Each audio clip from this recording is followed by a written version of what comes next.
कि देव महादेव आपने कृपा करी तो हमने मंदिर में आई, और ऐसी कृपा सब पे करते रहना। सब कोई मंदिर में आए, और वीरवार से नवरात्रि भी शुरू हो गई है।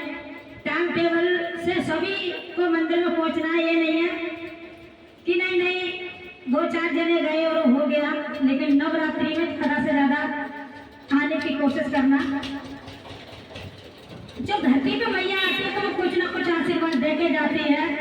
इस बात को समझो, हम मंदिर में जाते हैं, घर में भी मंदिर है, घर में जो पूजा करते हैं तो उसका आशीर्वाद कम होता है, और जब हम मंदिर में करते हैं उसका आशीर्वाद ज्यादा होता है।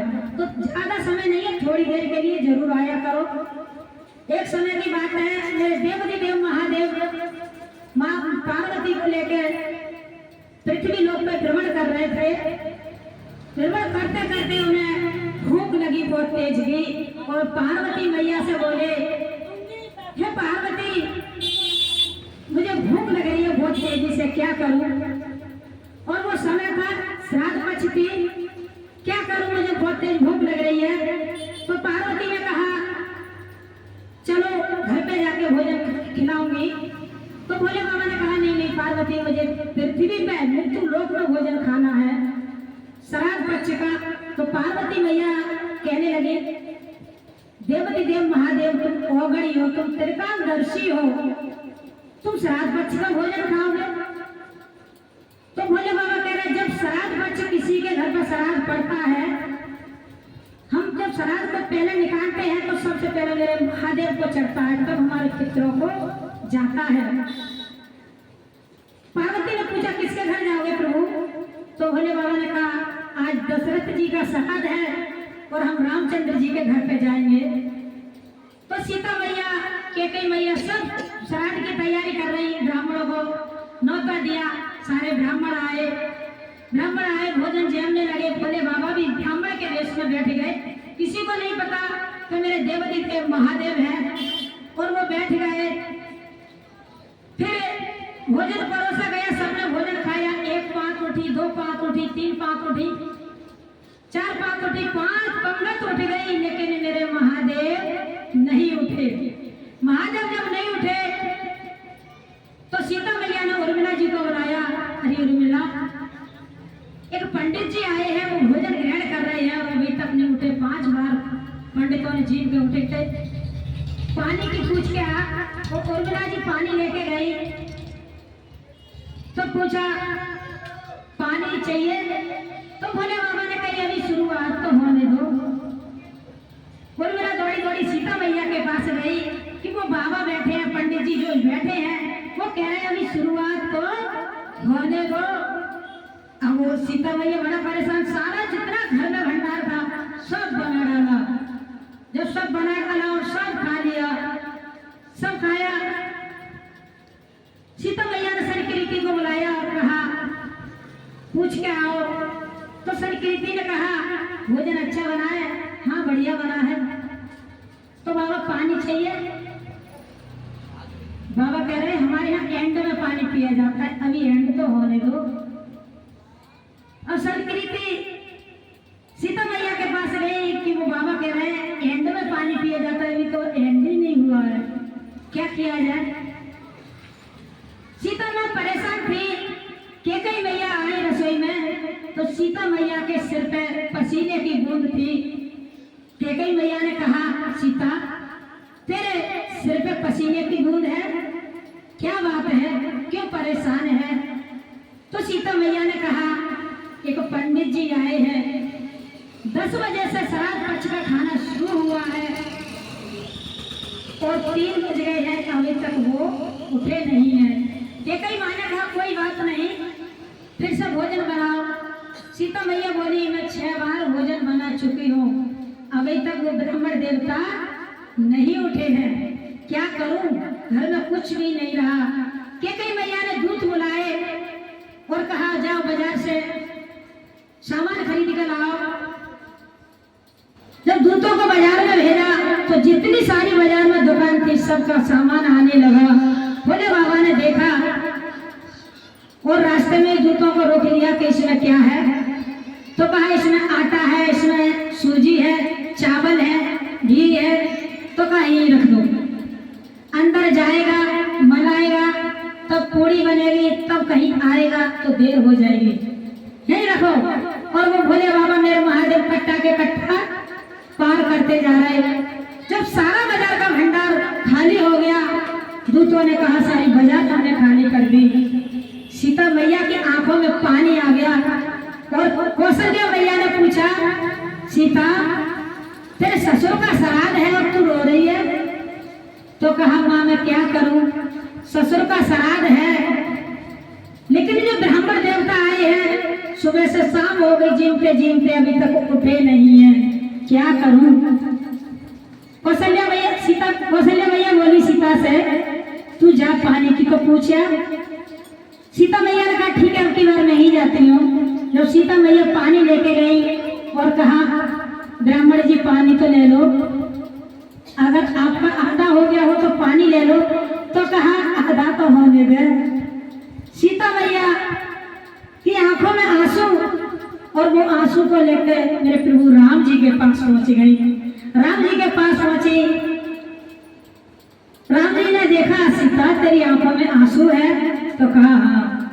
क्यों, किस कारण? तो कहा एक ब्राह्मण देवता आए, सुबह से भोजन चल रहा है, 5 बार पंगत उठ गई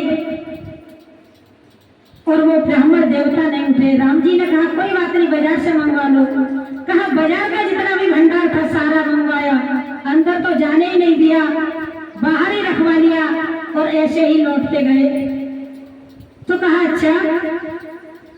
राम जी ने कहा कोई बात नहीं सीता, मैं देखता हूँ कि जीवने वाला है कौन। जब मेरे प्रभु राम जी ने झरोखे में से झांका तो कहा मेरे देवती देव महादेव 33 कोटि देवताओं को लेकर मेरे घर में भोजन कर रहे हैं। तो कहा सीता अब तेरा काम खत्म हुआ, अब माँ जगत जननी जगदम्बा को याद करो, मैया पार्वती को याद करो।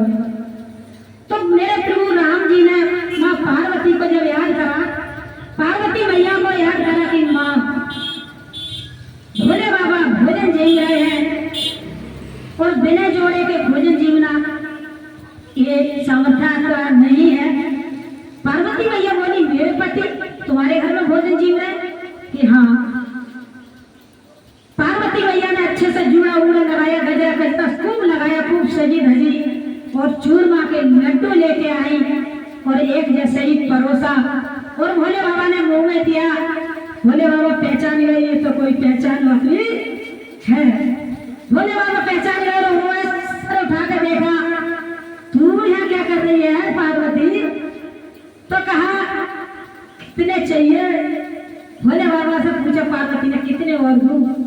तो भोले बाबा ने कहा एक ही में काम हो गया, अब नहीं चाहिए, एक ही में काम हो गया। तो बिना जोड़े के मतलब कहना चाहिए, बिना पार्वती मैया के भोजन जीव रहे 33 कोटि देवताओं को लेकर मेरे प्रभु राम जी ने जब आराधना करी तो मैया जगदम्बा आई। और हम भी अगर दिल से आराधना करें तो माँ दौड़ी दौड़ी आती है, ऐसी बात नहीं है। दिल से प्रभु को ज्यादा समय का टाइम नहीं है, तो 1 मिनट की भी भक्ति हमारे लिए कामयाब हो जाएगी। और श्राद्ध पक्ष में कोई घंटी मत करना। वीरवार बुधवार को मावस है, शाम के समय फिर दोष काल में झील पे एक देसी घी का दिया जलाने जरूर जाना, ताकि हमारे पितरों को प्रकाश मिले और वो पितर हमारे लिए आशीर्वाद देते हुए चले जाए। ये घंटी गांधारी ने करी थी, गांधारी ने एक घंटी करी, उसका प्रमाण हम देखते हैं। मत बुरे कर्म कर बनते बढ़ना पछताएगा, भगवान की आंखों से तू बच नहीं पाएगा, तू बच नहीं पाएगा। अरे ओ अज्ञानी मत कर नादानी, अरे ओ अज्ञानी मत कर नादानी। तेरे कर्म का फल भी तू ही पाएगा, जैसा किया तूने तेरे आगे आएगा। अरे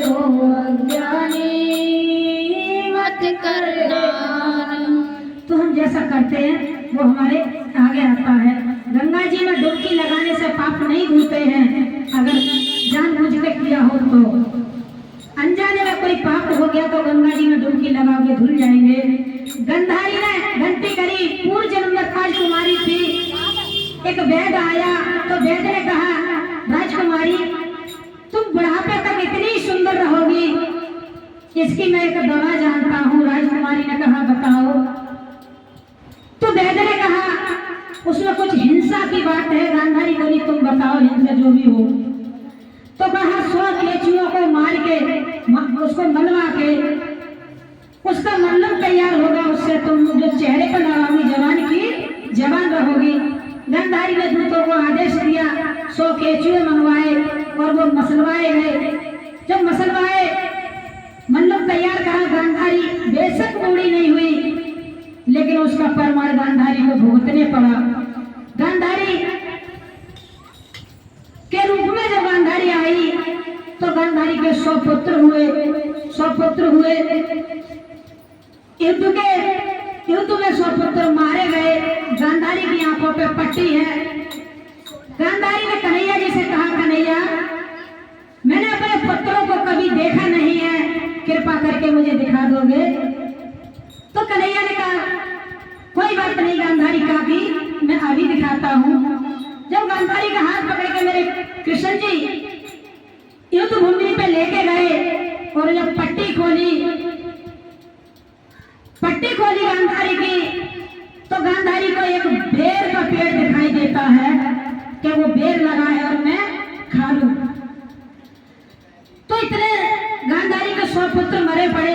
एक सब उठाया, दूसरा उठाया, तीसरा उठाया, 100 पुत्र मरे थे। 100 पुत्रों का सब उठा के चुन लिया और उसमें गांधारी खड़ी होकर वो बेर तोड़ा और बेर को खाने लगी। जब बेर खाते खाते गांधारी को याद आया कि कन्हैया मैं तो मेरे पुत्रों को देखने आई, मेरे पुत्र कहाँ हैं? तो मैं कृष्ण जी ने कहा, गांधारी काकी जो तेरे पैरों से कुचले जा रहे हैं वो तेरे पुत्र हैं। तो गांधारी कहती है, ये मेरी दशा ऐसी क्यों हुई है? तो मेरे कन्हैया जी कहते हैं, पूर्व जन्म में हम कहते हैं ना, हमने इस जन्म में तो कुछ किया नहीं। भगवान जी कहते हैं, बेशक तुमने इस जन्म में कुछ नहीं किया हो, जो पूर्व जन्म में तुमने 100 केचुए मरवाए थे, वो 100 केचुए ने गांधारी काकी तेरी कोख से जन्म ले लिया और वो आज तेरे पैरों से कुचला जाते हैं। तेरी कृपा बिना हिले ना कोई अनु, लेते हैं सांस तेरी कृपा से तनो तनो। हे गंगाधर गोप्ति द्वारे ओंकार तू, भोले ओंकार तू, आयो शरण बिहारी भोले तार तार तू, आयो शरण बिहारी भोले तार तार तू। बखान क्या करूं मैं राखों के ढेर का, चुटकी बबूत में खजाना कुबेर का, चुटकी बबूत